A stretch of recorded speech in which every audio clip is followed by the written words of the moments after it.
Hello বন্ধুরা, কেমন আছো? আশা করছি খুব ভালো আছো। আর আমিও ভালো আছি। আর দেখতে পাচ্ছ এখন আমি রান্নাঘরে চলে আসছি। আর এখন আমার ব্লগটা শুরু করছি। পুরো 12:30 বাজে।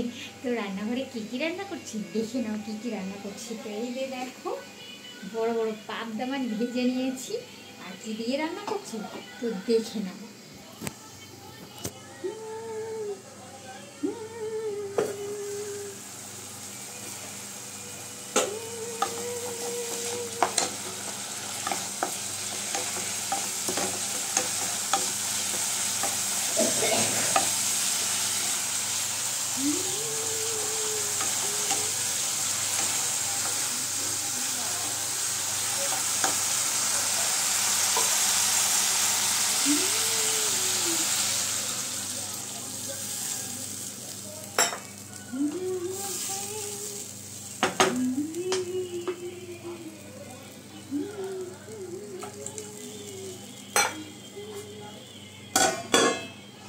তো এদিকে আমি মাছের ঝোলে জল ঢেলে দিয়েছি। আর এদিকে দেখছো ভাত টকবক করে ফুটছে। আর এই যে দেখো, পটল ভিজিয়ে রেখেছি। পটলগুলো ঝিরিঝিরি করে কাটবো, এর সাথে একটু আলু দেবো, পেঁয়াজ দিব, এর মধ্যে এটা দিয়ে ভাজবো। আর এখানে করেছি দেখো বেগুন ভর্তা। এটা আজকের করিনি, কালকের করেছিলাম, এটা গরম করবো। আর পেঁয়াজ দিয়ে ডাল, এই যে দেখো।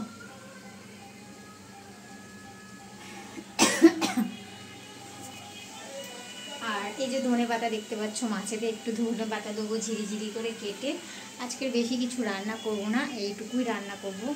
তো সকালবেলা নান আর বেগুন ভাজা, স্যালাড কেটেছিলাম, ওইগুলো টিফিনে খেয়েছি আজকের।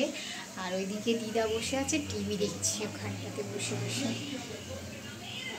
ওই যে বসে বসে ওখানে টিভি দেখছি, দিদা হরিনাম দেখছে, ঠিক আছে। আর আমি এদিকে দিদা স্নান টান সব করিয়ে দিয়েছি, দিয়ে আর আমি এই রান্নাঘরে চলে এসেছি। একটু তাড়াতাড়ি করে রান্নাঘরে এসে আমি আবার 2টোর মধ্যে বেরিয়ে যাব, কারণ এখানে দিদাকে খাইয়ে টাইয়ে দিয়ে আমি বাসন থালা মেজে টেজে তারপরে এখান থেকে বেরোবো। তো ওই জন্য একটু আমার লেটই হয়, তাই তাড়াহুড়ো করে রান্না করে নিই। তো চলো আবার তোমাদের সাথে বক বক করতে করতে আমি ধনে পাতা দিতে ভুলে যাবো আবার।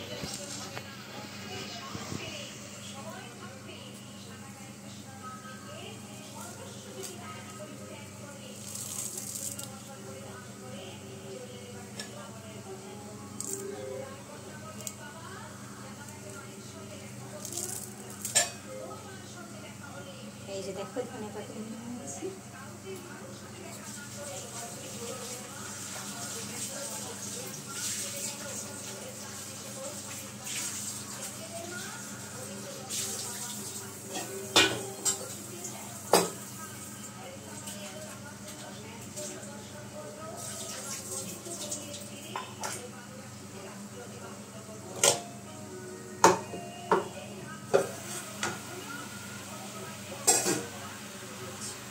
মাছটা ভেজে নিয়ে দিচ্ছি।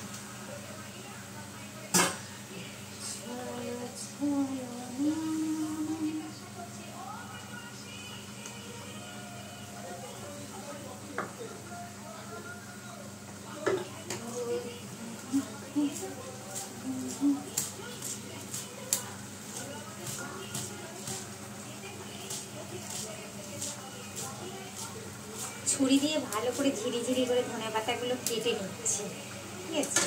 নিয়ে আর এই যে দাঁড়াও দাঁড়াও, তোমাদেরকে একটু দেখিয়ে দিই মাছের ঝোলটা কেমন হলো।